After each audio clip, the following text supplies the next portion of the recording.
Okay, great. I will do that. Okay, and I'm going to open the waiting room now. Wonderful. We'll give some time for people to join before we start. Good morning.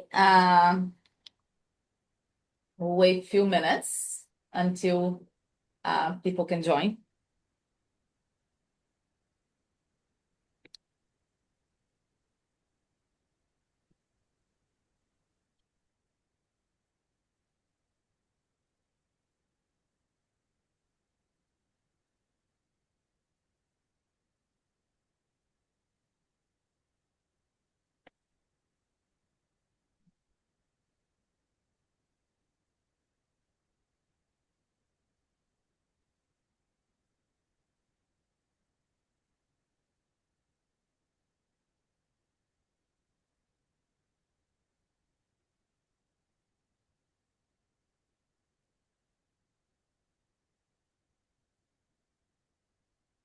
Yeah, let's give one more minute and we'll start. All right. Can you all do me a favor and allow me to share my video again? I hid it We for can a see sec. your video, Carrie. Oh, your camera. Yeah, my camera's, I don't think it's on. James, can you see if something happened to the Let me see if I camera? can do it now. Let's see. I Okay. think we can now. Is it on now? Nope. Now Still we not. can see you. Uh, Interesting. well, sorry, I muted it. While you try, I'm going to just give a short introduction. So thank you everybody for joining the American Institute of Hydrology. My name is Luciana Cunha. I'm the president-elect of the American Institute of Hydrology. It's a pleasure to welcome you all today. I'm very excited to have Dr. Carrie Stephens here today. Dr. Carrie Stephens is the George Christian Centennial Professor and co-director of the Technology and Information Policy Institute at the University of Texas at Austin. As a communication scientist and biochemist, specializing in flood risk communication, she leads research funded by the National Science Foundation, Texas Water Development Board, Texas General Land Office, and partners with the Institute for a Disaster Resilient Texas. Her interdisciplinary work on disaster communication, infrastructure systems, and technology has produced over 140 peer-reviewed publications. She's an International Communication Association Fellow, a TEDx presenter, and her community engaged projects have received awards from both the National and State Association of Counties. Dr. Stephens brings the social science data that makes technical hazard systems work for people they are designed to protect. I have heard Dr. Stephens talking before, and she's amazing. So I'm very excited for this. We will start with a 40 to 45 minutes presentation, and Dr. Stephens is gonna stop in the middle and have a conversation with us, which is gonna be great. But by the end, we are also gonna have a Q&A session. Feel free to drop your questions on the chat during the talk, or just wait until the end and raise your hand and you'll be able to verbalize your question.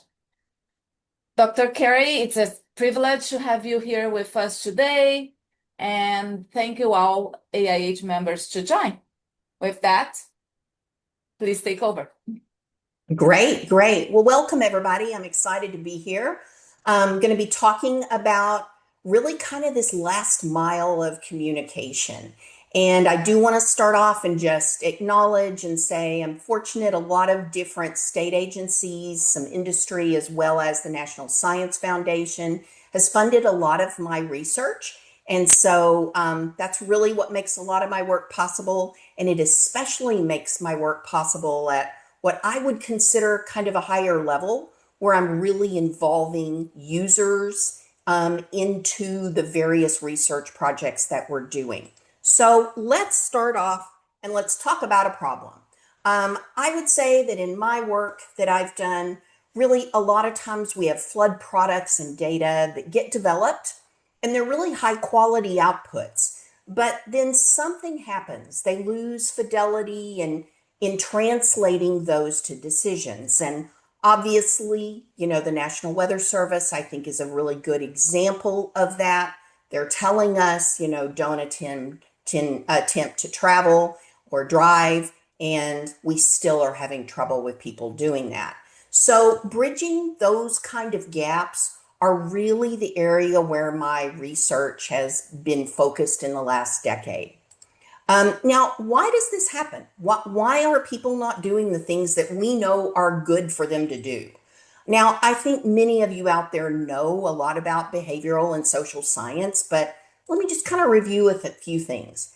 People really do need to trust the source and the information before they're willing to act on something. They also, if something hits them and it's too technical or they don't understand it, it's just easier for them to ignore it, and that's exactly what they're going to do. They are often influenced by non-experts. And I know that in our space and the kind of work that many of you are doing, we're seeing a lot more influencers pop up. And it's kind of interesting. Lots of people follow those influencers, and they may or may not be providing them the right information. And then, well, the bottom line is a lot of times people are not rational decision makers. They're actually emotional decision makers. And what this all leads to is real implications when we're trying to translate our products into decisions. So, what can we do to improve human decisions around, bridging this gap and getting the quality hydrologic data in the hands of people to reach that last mile? I've thought a lot about this question. I've really tried to gear today's talk around this. And so today, what I'm going to do is I'm really going to focus on three primary things, and then I'm going to wrap up with a final one. And one is we're going to talk about how do you focus on specific audiences and the decisions that they need to make. You will notice I have a QR code that pops up here periodically. I've tried to consolidate some of my research and talks that are very specific for this project or these kind of projects. And so that's what that QR code is. The second thing we'll do is we'll talk about how do we tailor our hydrology products to audiences. I'm going to be fairly brief on that, and then I'll tell you where you can go to get more information. And then I'm really going to spend a fair bit of time, and I want to open it up, and we're going to talk some about how do we reduce audience confusion. And we do that really by studying it and using some rigorous behavioral science to understand it. And then finally, I'll talk about some actionable next steps that we can all take with us after the talk today. So let's start off with this first thing. How do we focus on specific audiences and the decisions that they need to make? First of all, I will tell you that I think intuitively y'all know this, but a lot of times in practice, it doesn't get executed. Sending one message out there, it's not going to reach all the audiences. As a matter of fact, there's a great study out there. The country of Germany has done a lot of flood education, and they actually did a very rigorous test of a countrywide message that they launched. Several years later, absolutely no statistically significant behavioral change. And y'all, they pumped millions into this campaign. And we see that consistently, and I think this is the reason. So in a bunch of different fields like marketing, some in communication, you're going to hear a concept called audience identification and audience segmentation. And what this is this is where you group people in some meaningful way. The most meaningful way I've seen for the kind of projects we do is to link and group and segment audiences by the decisions that they might make. Let me bring that home and give you an example. So, turn around, don't drown. Very straightforward message, right? That's been out there for a long time. It's on our road signs. It's mentioned in media. Well, my team was kind of curious because we couldn't find any tests of the effectiveness of the Turnaround Don't Drown campaign. So we dug through the history of the campaign and we ran a survey of over 1,000 people. And what we found as part of the study, by the way, it was just published this year in the International Journal of Disaster Risk Reduction, is if people have seen signs, it slightly improves their likelihood of turning a car around and not driving through it. But once again, this is very broad to all audiences. Now, Turn Around, Don't Drown is one of the only messages that we have out there to try to convince people not to drive through floodwaters. And what we know from research is that driving through floodwaters is actually the number one way they die in floods. We also know that males are twice as likely to die as females, and that about 50% of the victims are young adults under the age of 30. So my team thought about this and we thought, you know what? This is a real problem and a good example of how we're not getting our message to this last mile. We're not changing behavior. So, one of the things that we were able to do is we did a project for the Texas Water Development Board, and we went in and we looked at these road signs, and I would bring in Turn Around, Don't Drown, and I wanted to look at this young adult. I did male and female audiences, but young adult audience. So I would show them the Turn Around, Don't Drown sign, and I would say, so have you seen this sign? No, not really. Well, if you saw this sign, what would you think? Well, I'm not gonna die. I have a big truck. Now, this was Texas, but I actually think that this mentality is out there a lot of different ways. And we've also got to think about young adults, okay? They feel invincible. We know the psychology behind this. They don't think they're gonna die. So then what I did is over the next few days, we iterated and ran a number of focus groups, and I had a graphic designer with me, and I said, draw me up some different graphics. And I went in the next day and I said, so I know you don't have mortgages yet for homes. What is your most prized possession? Well, that truck, right? That's their most prized possession. And then whenever I dug in a little deeper, they would say things like, yeah, I don't want my insurance to go up. Yeah, I don't want to hurt my truck. Um, and so what my team did for the state of Texas is we designed a message and it's been iterated on, and I'm so excited. We actually saw billboards outside the Houston area recently with a version of this message. El Paso, which is up close to Mexico and New Mexico in Texas, they actually have they're launching a campaign for monsoon season there.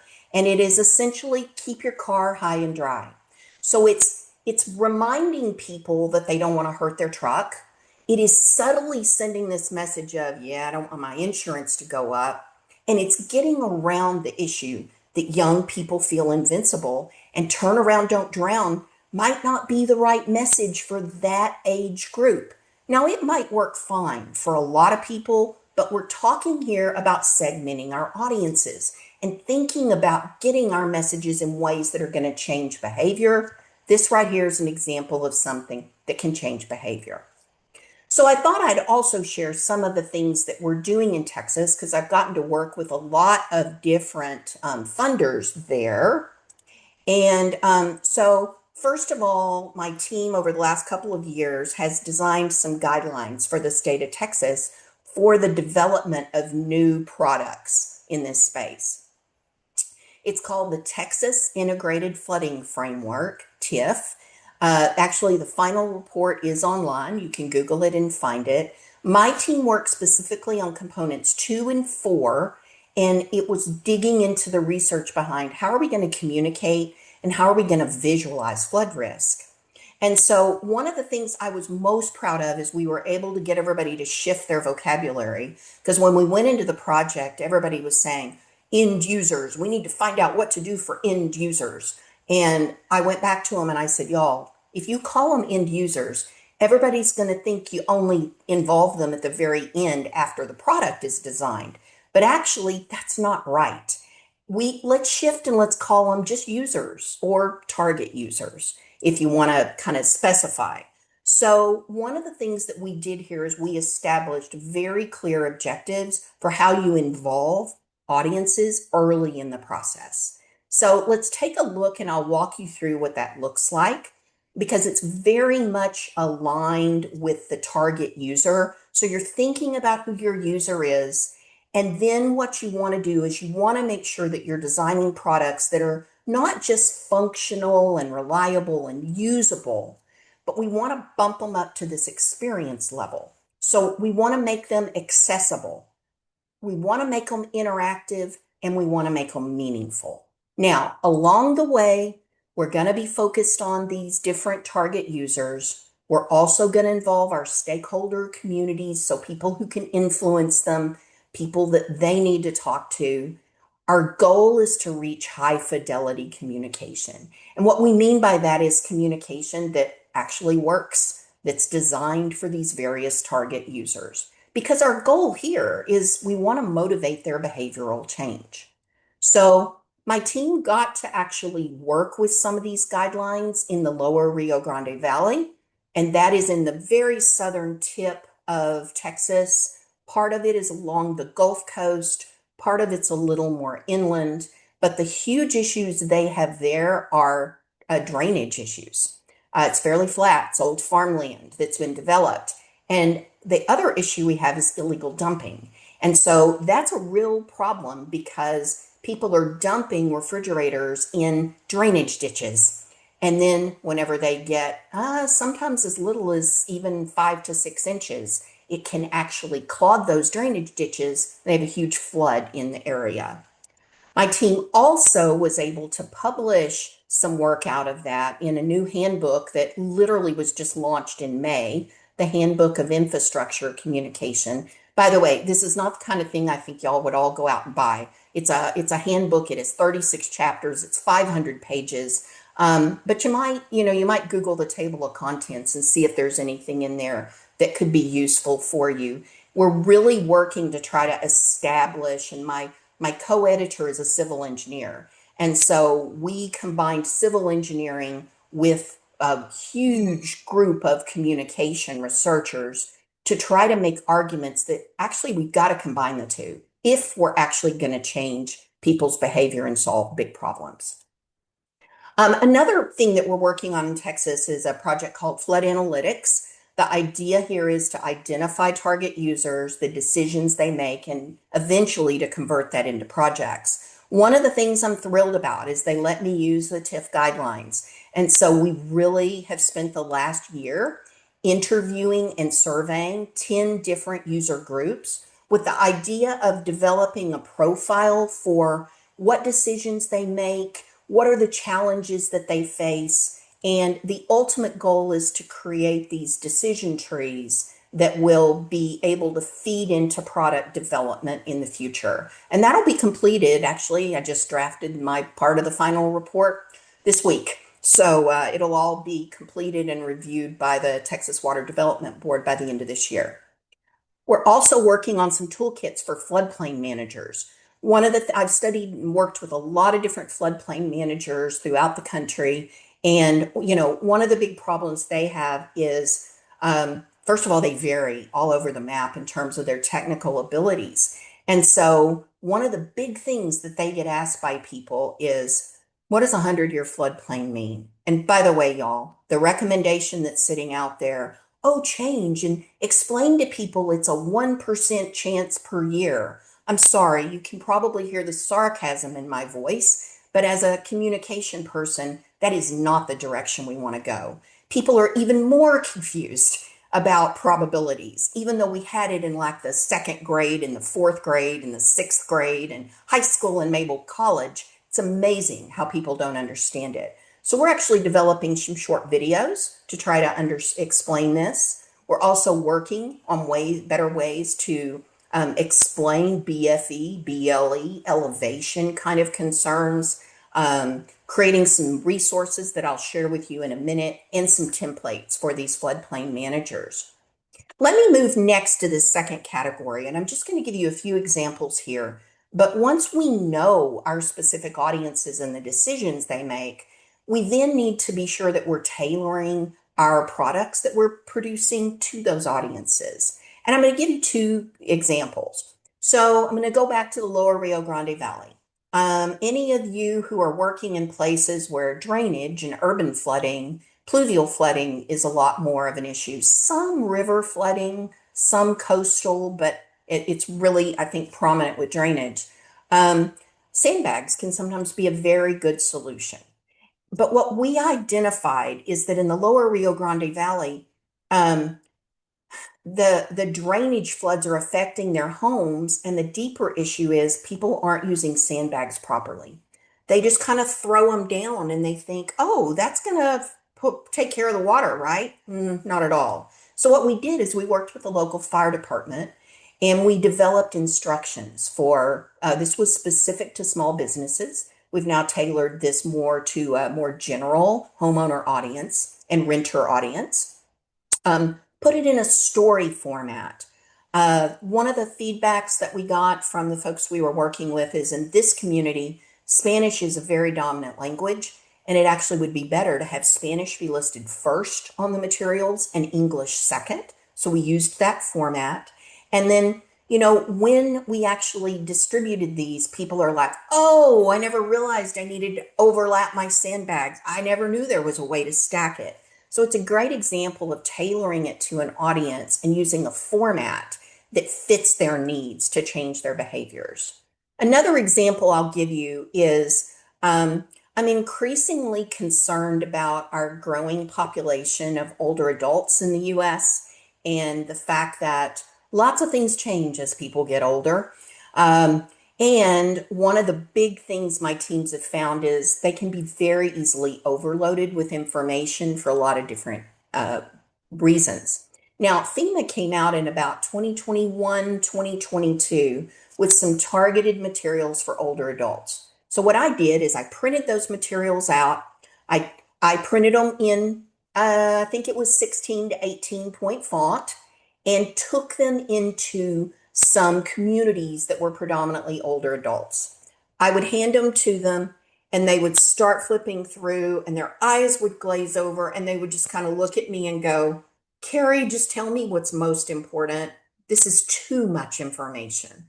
Well, overload is becoming a big issue with warnings as well. We're hearing that repeatedly. So I then thought, how do we help them manage overload? So my team once again iterated, went back and tested with the community, and we came up with a way to break it down and also encourage them to talk to others. The idea is take 5 minutes today, prep 5 items. Then tomorrow, take 5 more minutes, prep 5 more items. When we break things down into bite-sized chunks, lots more audiences will actually engage with our products instead of just feeling so overwhelmed that they don't even want to deal with it. I'm going to move on now to kind of our third area where I want to spend a lot of time. And that's, one other thing that we can all do is think about how do we reduce audience confusion with our products. And I'll tell you, we don't want to just launch them. We want to actually do a lot of kind of rigorous testing before we do. So I am going to tell you something that literally just happened June 15th in Central Texas. I've been on a number of phone calls since this happened, including phone calls with Apple. And so I have a fair bit of insight. And with a colleague of mine who also studies warnings. He's actually the expert in WEA communication, wireless emergency alert communication. We're actually writing a piece that we'll pitch to the conversation probably tomorrow. I'm the one who's finalizing that draft right now. So let me show you what happened. First of all, the National Weather Service sent out as a WEA this alert. It's the standard National Weather Service alert, okay, that a flash flood warning is in effect. It's dangerous and life-threatening. Do not attempt to travel unless you're fleeing an area subject to flooding or under evacuation order. Now, as some of you may know, but probably all of you don't, if you click the little information, if you get more information on these WIAs now, up comes additional details. So it says, turn around, don't drown, be aware of your surroundings. There's even a little bit of a map that showed up. And by the way, this was sent to me by a friend. And so I've done all kinds of work here to try to de-identify things because we're screen capturing things as they're happening in real time in this event. Because I started getting tons of phone calls and mad emails, and you would not believe how angry people were because, in addition to the National Weather Service alert, look at what they also got and look at what came first. Critical, imminent threat alert. Then it says exactly the same thing as the National Weather Alert. I'll put that up here so you can see that. And by the way, the imminent threat alert appeared first on a lot of cell phones, and they got both of these alerts really quickly, back to back. So I'd love now to open this up. I want to ask y'all, what do you think happened here? You have any thoughts? Well, first of all, I'll tell you all, imminent threat alert is not wording that the National Weather Service uses. The National Weather Service uses emergency alert. They use warning. They use watch, right? They don't use imminent threat. So who has a thought, wants to share? What do you think happened here?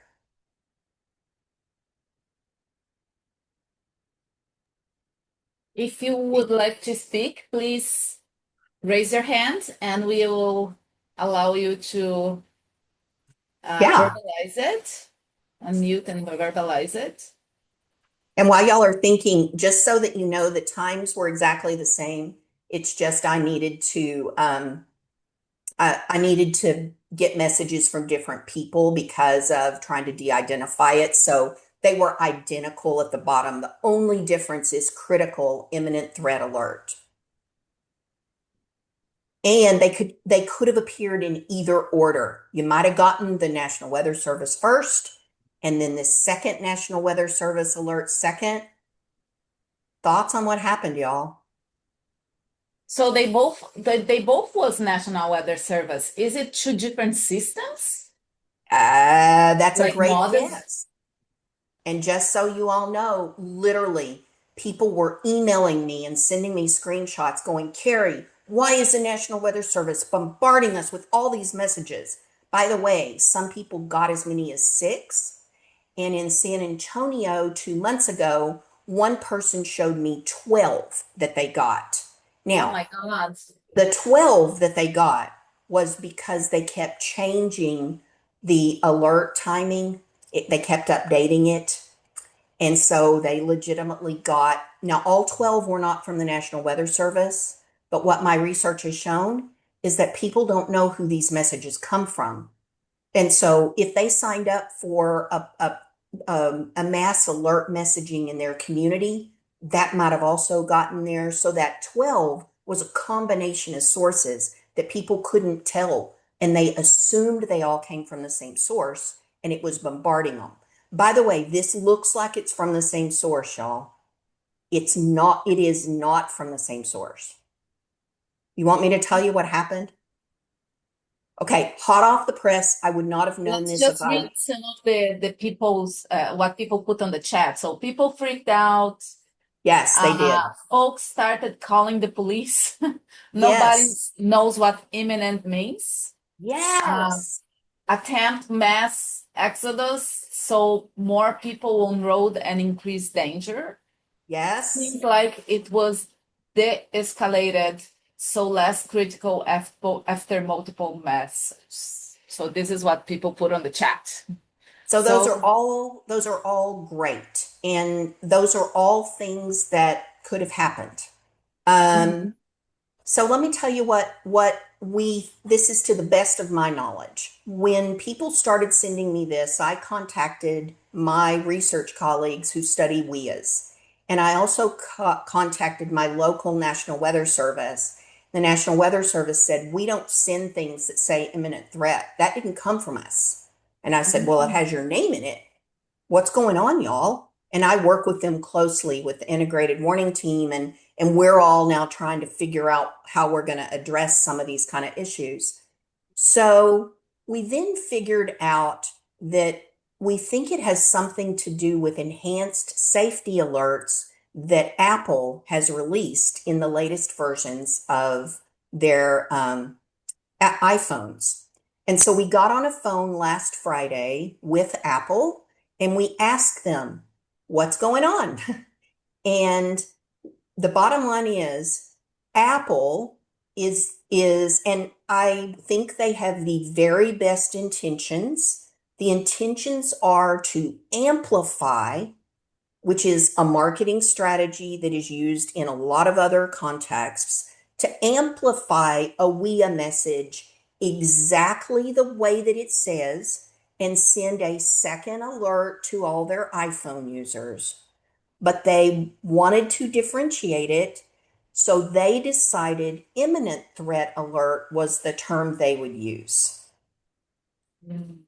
So we're not sure. Everybody's talking about this. I told you you're going to get some hot off the press stuff.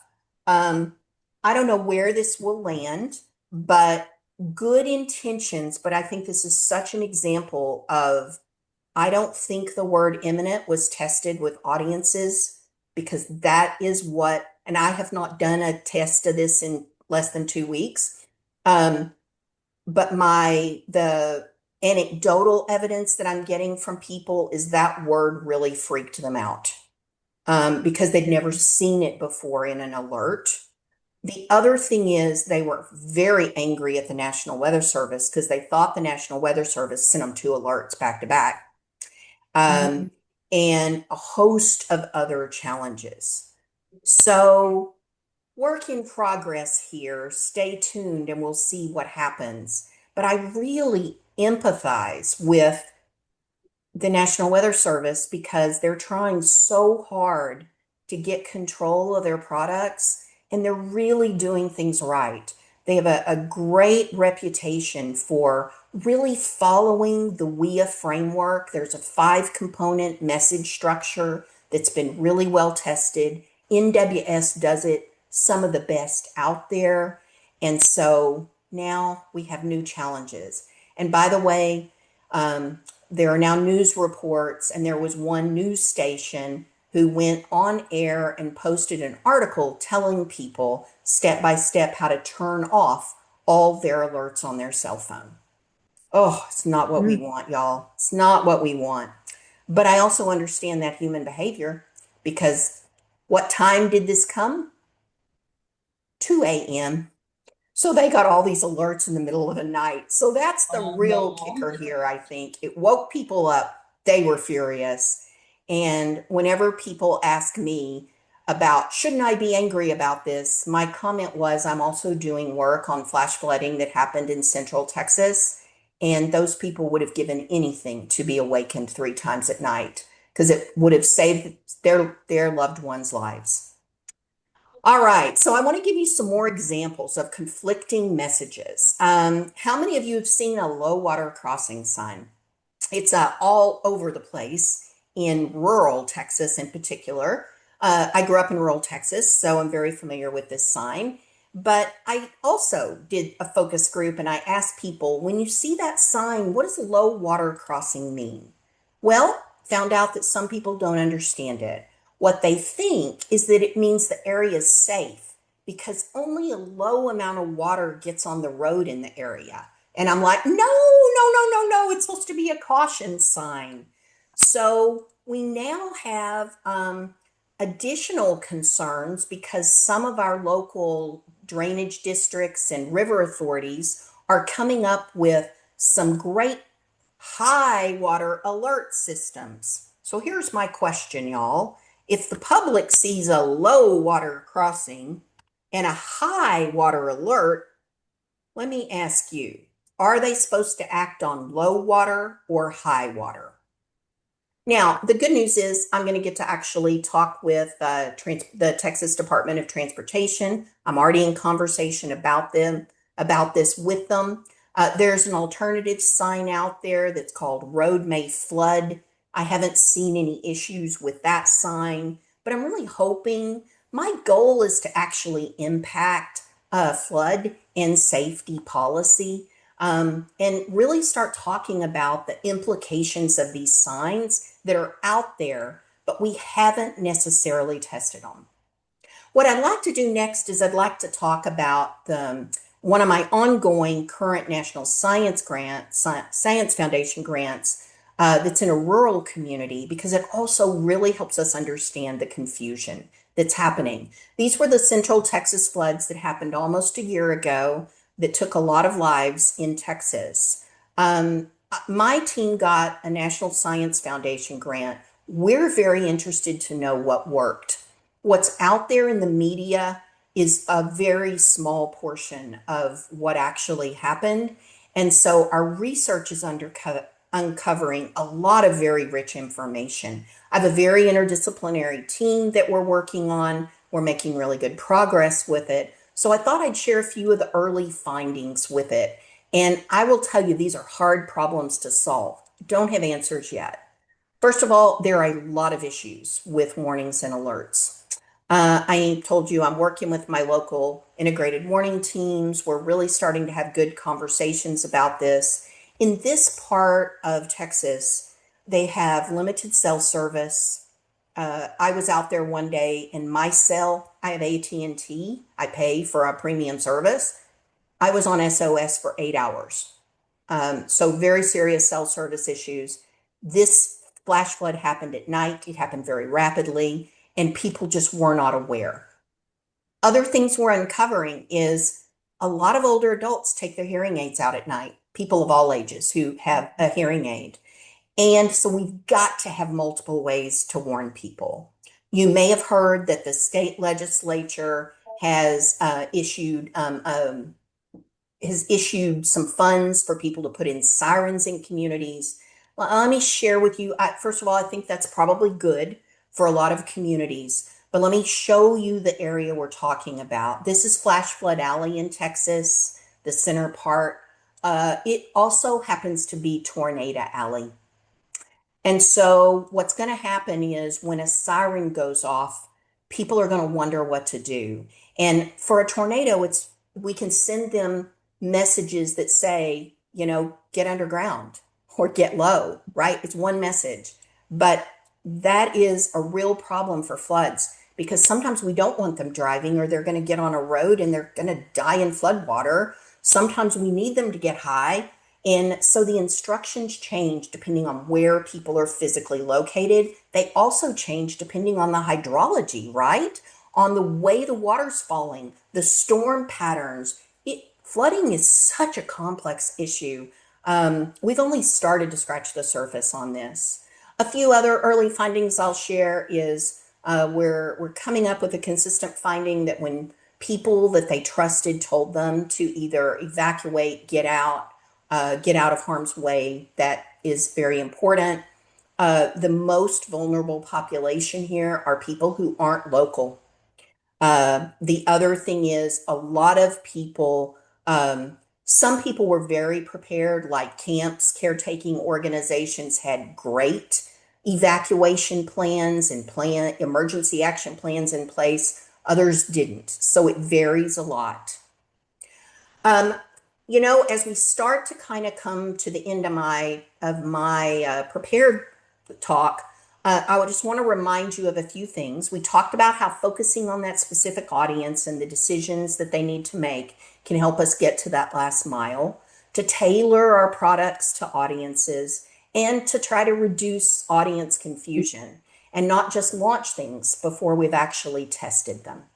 So I thought I'd end with some actually actionable next steps that can help us all think about reaching the last mile. And one of the questions I figure you have is, so where does the hydrologist work hand off to communication? What's the connection between those two?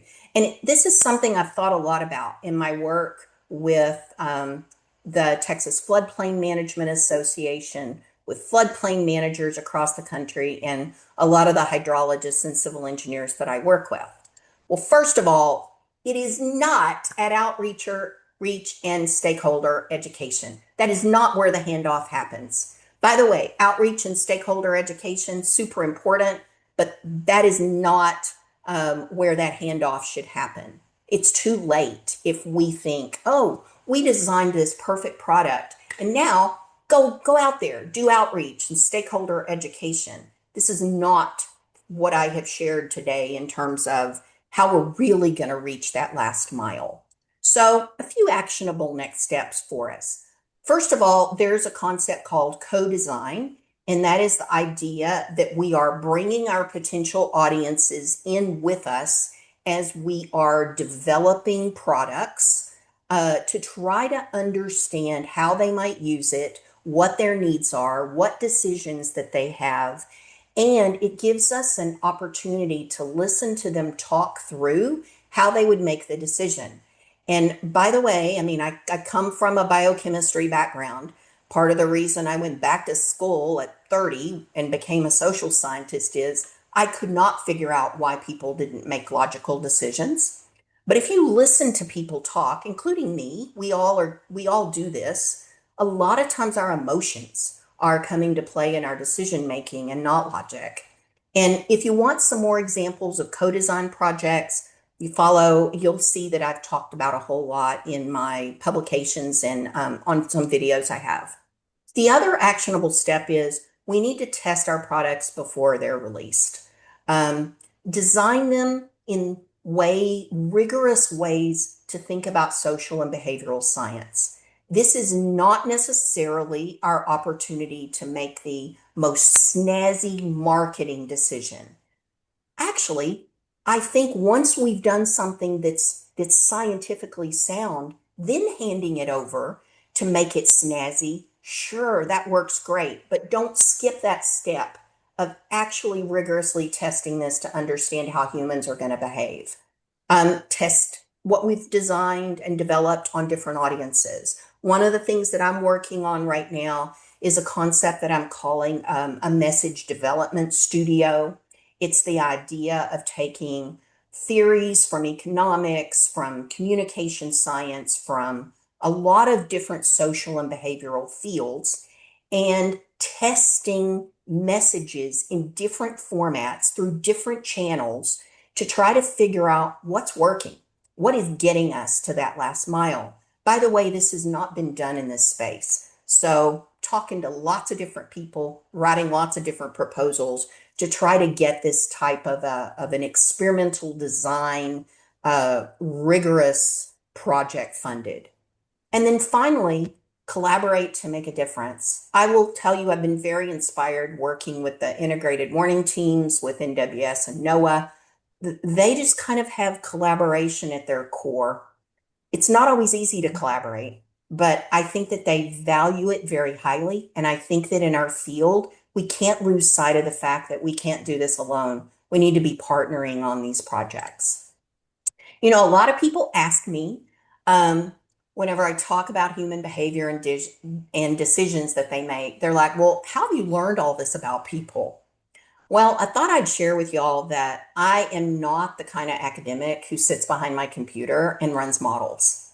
I can do that. I've done agent-based modeling. I look over people's shoulders now that run models all the time. I give them ideas for parameters, but I am actually in the field a lot.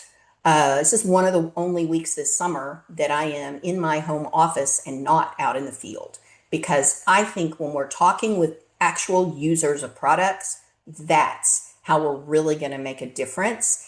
And that's what I would encourage everyone to try to integrate into their processes.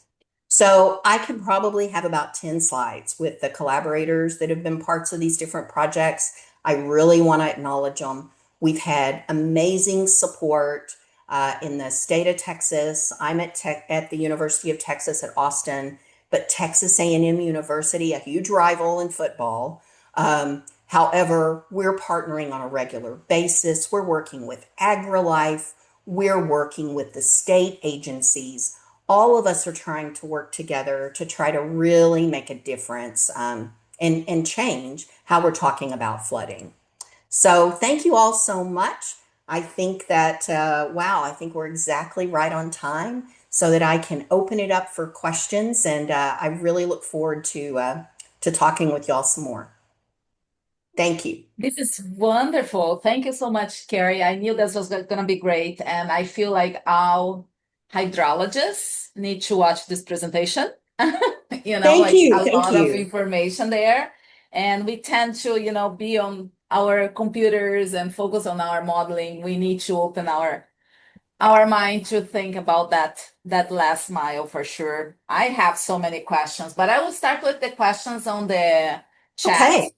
Yeah. And anybody that has questions, please raise your hand, unmute yourself, and please verbalize your question. But we did have some questions on the chat. Michaela asked, so did Apple not communicate with anyone at the Oh, National Weather Service about this new feature yeah. prior to So launching? right. So that's a great question. I don't know. There is a chance that they communicated with someone like at headquarters, but it just didn't trickle down to the local offices.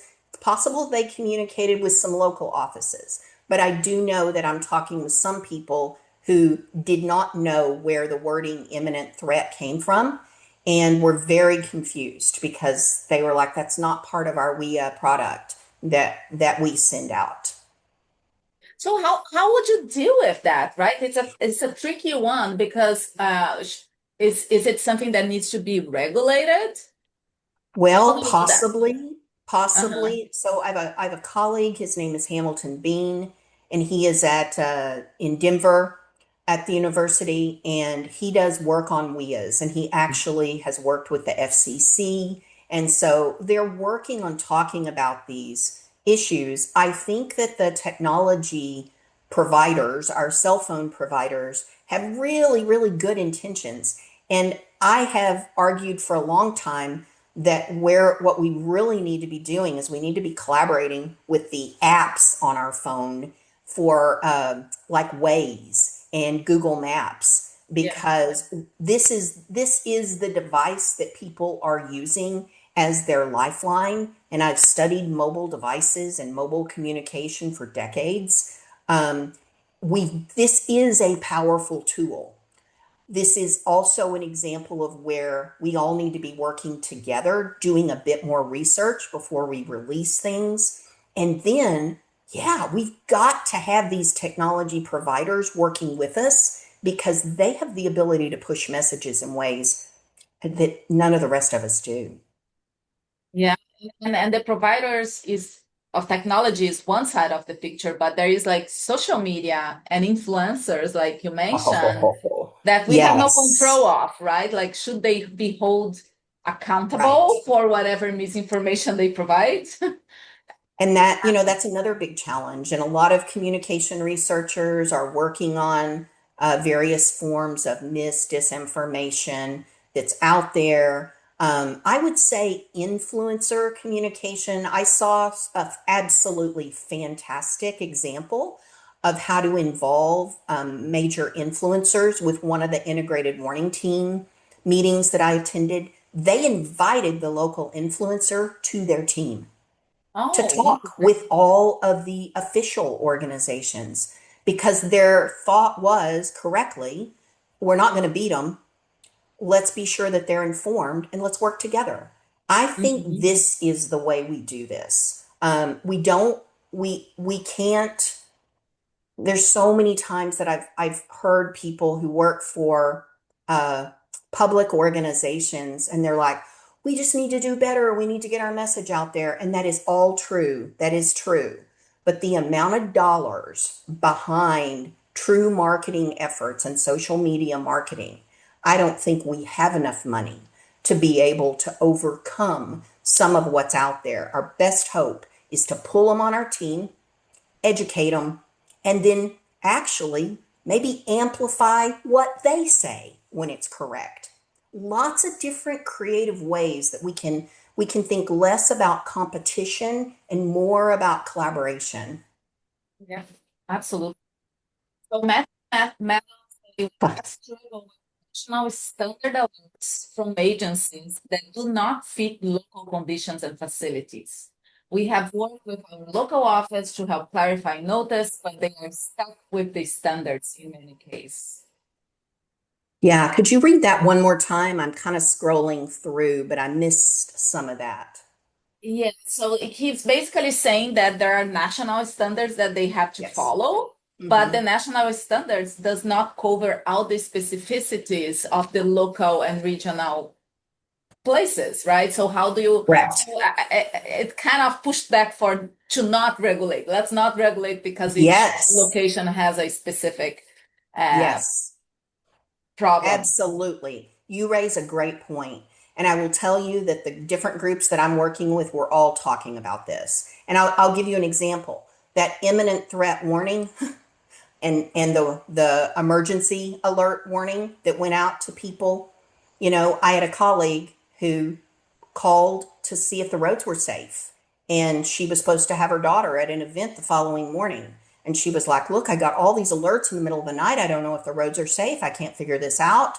And the people on the other end said, well, I drove it. It's safe. Get her here or she's going to be counted absent. And, we have a lot of complicating issues. And so Yeah, then my colleague said, and Carrie, when I drove, there was no imminent threat. I didn't even see water on a single road. Here's the issue. The issue is that risk, especially like driving on floodwater risk, is hyper local. It has everything to do with where you are at a given time. Like, I don't know if we can draw polygons tight enough to be able to alert only the area actually in that emergency zone. Um, it is a very complicated problem. And so you're right. If we try, a lot of times when we regulate things at a high level, if we're too specific, we lose the hyper local. And I believe that if we do that, people will turn their alerts off. And I don't know how we get them to turn their alerts back on. I actually think we need a public service announcement in my part of the state right now that says, look, y'all, turn them on, please. Maybe we need an influencer. I actually have some ideas about how to get Simone Biles and Matthew McConaughey running through HEB, all Texas icons, out there saying, y'all, this is important. Turn them back on. And Anyway, we'll and and see. unfortunately, what turns it on sometimes it's an event, right? It Like is. somebody It's an somebody event. somebody dies, and then people start paying attention, which is unfortunate because we want to avoid that to happen. It is. And So y'all, the sad thing is that less than a year ago, over 130 people died in our area. And here we are, everybody complaining about getting too many alerts and turning them off. yeah, yeah. Steve, Tough. go It's really ahead tough. and please unmute Yeah. yourself. Steve is a big name in hydrology, Yeah. so I think I recognize your name.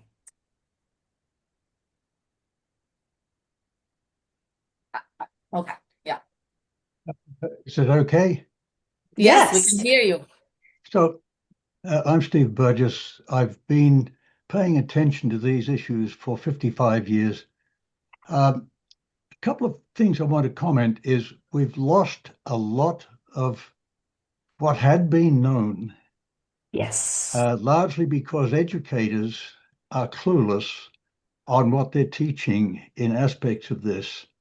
Hmm. And I go back and I look at the work that Pete Laux, who's just been made an honorary member of AIH, Mm-hmm.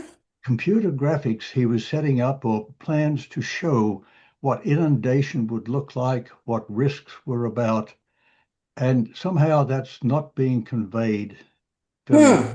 effectively now. So that's an observation. Okay. I look back to what was learned from the Big Thompson flood in Colorado in 76, Mm-hmm. the sort of warning signs that were put in place that simply said, no matter how difficult, climb up the cliff. Yes. So it was that there, and the great number of people who died there were visitors and didn't have a clue how to respond to that. Yes. I'm thinking of the importance of ag extension work and Yep. how they convey information directly to people who know how to respond to things. And what's missing, I think, in what we do there, nobody has gone around who's respected by the community to talk to folk. In the Yeah. Front Range of Colorado, which we know can respond very rapidly, Yep. the situation there was the sheriff or sheriff's deputies, anytime there was likely to be a flash flood, I don't know if they still do this, but they would actually drive and contact every household owner, and they were known, they were respected, and they indicated that when we come next time, you have 20 minutes to get out. Yep. And that is the positive way of getting something really done. I'm Yep. not sure if that's done anymore. Yeah. I Yeah. also think about military communication. Huh. A message is, and a lot of people don't know this, a message is sent. There's a requirement that a message is sent back to the sender, indicating they know exactly what the message was and how they're Yeah. going to respond. Yes. Yes. Another one for you, along the coast, the west coast here of Washington, there are tsunami warning signs. Yes. And well, the critical part is there are there are places where people can go, but they have a practice session on a regular Yes. basis to do it. They can get school Yes. children out of the way. They know they have 20 minutes or so. They have Yep. different ways of handling people. It's a community thing. Without Yep. this in the community, the systems, I don't think very well. So we have Yeah. examples. They're disconnected. And sadly, Yep. I think the problem is we're not doing a very good job. Well, I'm retired now, but we're Yeah. not doing a very good job of conveying some of this information to students who are going to carry on. There's a huge Yep. amount been lost over the last 100 years Yeah. on how to handle emergencies. So I just want to share, Oh, but thank you for what you're doing. But it's all about how do you convey a message? yep. How is that message understood? Do people Yep. know what to do when they've Yep. received the message? And has it been thought out for evacuation routes so that they will actually work and you don't have the problem like happened in Spain last year when people died on the roads? But correct. You have Correct. all of these things, and the critical bit is it has to be a total educational community thing. So I just want to share that, but thank you for a wonderful, wonderful presentation. So I really appreciate what you said because I think it is all about community education. As a matter of fact, my team got to work with a community to run a wildfire evacuation drill a few years ago, and we actually published the results of that. And we had over 100 people in a community practice. They were in a one way in, one way out community, which is not unlike what we see with low water crossings cutting people off on a regular basis in some of these areas. And they practice. Over 100 different households showed up. And so it is possible. The concept that I said of go tell, that has everything to do with have a trusted community member go tell somebody else what's going on or what to do. We need to work these trust networks that have definitely been shown to be powerful in the past. And I worry that sometimes what we're doing is we're saying, oh, we now have a cell phone alert. That'll solve all the problems. We don't need all the ways of the past. And if we adopt that philosophy, we are in trouble because the ways of the past worked. And the number of people that have told me they still have phone trees that'll call from up the river and say, you're going to have it in 7 hours. Get ready. You better evacuate. That is actively working in 2026, still today. And it's a great strategy. So, love that. I'm going to look into the Thompson flood and the run up the hill because I don't know that I looked at that. Completely agree with you on ag extension. They are very powerful. We have several different mechanisms in Texas ag extension. We have a new community liaison officer network that's from our Texas Department of Emergency Management. And a lot of times they will be working in the communities as well. So we have a lot of resources. but love your thought. Let's not lose what we know works. There are a lot of questions on the chat, but I will ask Yes. one question before I Yeah. go to the chat again, and we are Great. almost done. So I'm gonna send out you all the comments, Okay. regardless. So Great. we talk a lot about trust. Yes. Who are the people and organizations that are most Yes. trusted? Yes. Yes. I would say, first of all, it varies by every community. Mhm. In general, it is the faith-based institutions are trusted. I'm in Mhm. one community where they told me the post office, the physical post office in rural Texas is trusted. Some influential small businesses will be trusted. Um, Occasionally, they will tell me the fire department is trusted or emergency management, but that is not the default. It is usually these local businesses that have been in the community for a long time, people know, or it's these institutions that they view as having that are voluntary that people have opted into, and so they tend to match their values. Those kind of organizations. I'm even looking in one of the communities, I'm looking into whether or not we're gonna like share information through the card clubs, through the bridge clubs and the bunco clubs and the groups that get together in the community. There's sometimes some of the best networks there. So By the way, trust I can hang on for a few minutes if y'all want to. great. On the Oh, questions. this is the USGS thing. Thank you. Yeah. Matthew asked how to distinguish between real alerts and image AI created stuff. Oh That's a boy, big one I nowadays sure too. wish. Yeah, whoever creates a tool to do that is gonna retire almost immediately. I study, so I do a lot of work with AI. I'm on multiple teams we're working with AI all the time. It's reached a point where even experts can't tell now, and that's part of the problem is people don't know what's real and what isn't. But I'll also tell you, people do things like post pictures from an event. They say it's from a current event, but it's actually from a flood 10 years ago, or it's from a flood in a different location. I'm amazed at how people, and a lot of times they don't intend to. They get caught up in the moment or they make a mistake. So it's not always actively malicious, but some of it is actively malicious, which just blows my mind. You know, we're trying to help people and save lives, and we have people out there trying to just confuse people. Yeah, I don't get that. So I'm very sorry. I don't have a good solution for you there. Uh, how complete and to the public so it's easy for them to understand. And I think you did have a video on that that we can share later with our members. Yeah, a video on what you said? On the how to explain the 100-year or the 1% annual chance. Yes, yes. So, just so you all know, we're working on something that's really cool that talks about it in terms of terrain. And the kind of key thing we're focusing on, it's not about time, it's about terrain. And we start the whole video off with puddles in a parking lot, and we're like, look, water goes to the low spot, just the way it happens, you know? Uh-huh.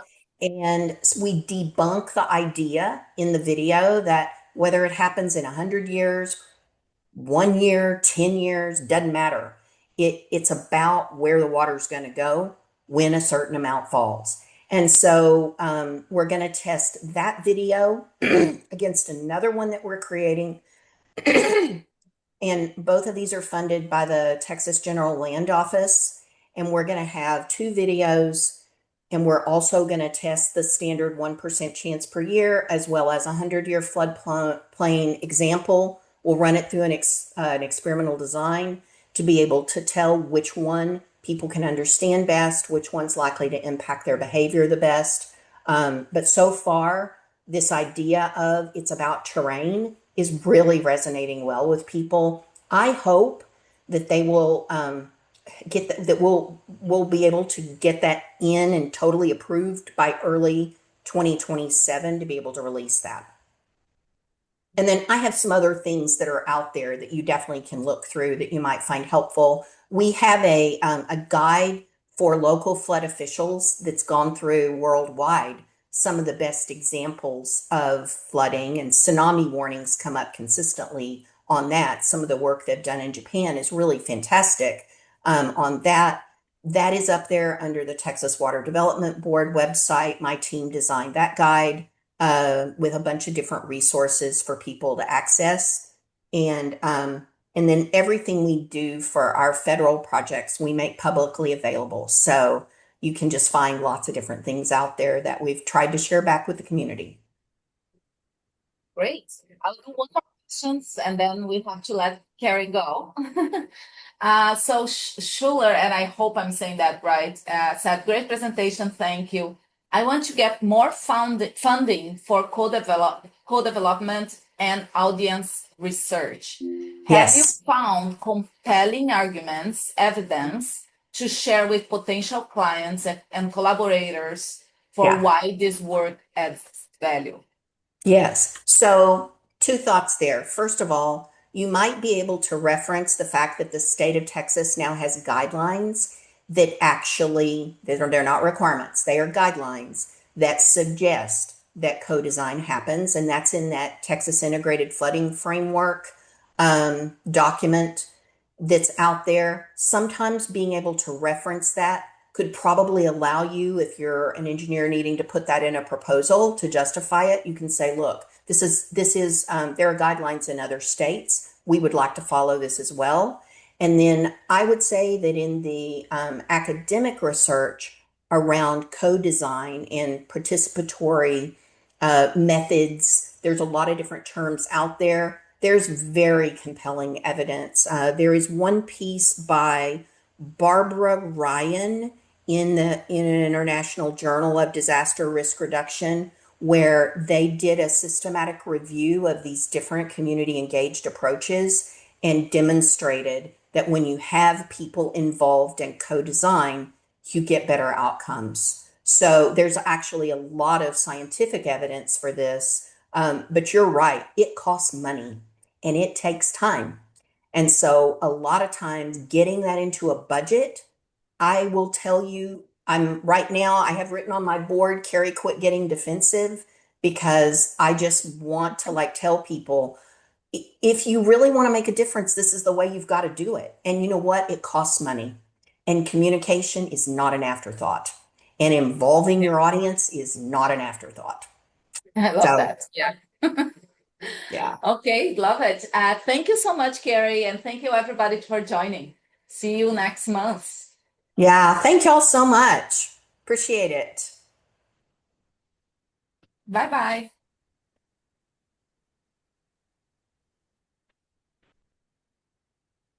Thank you. This is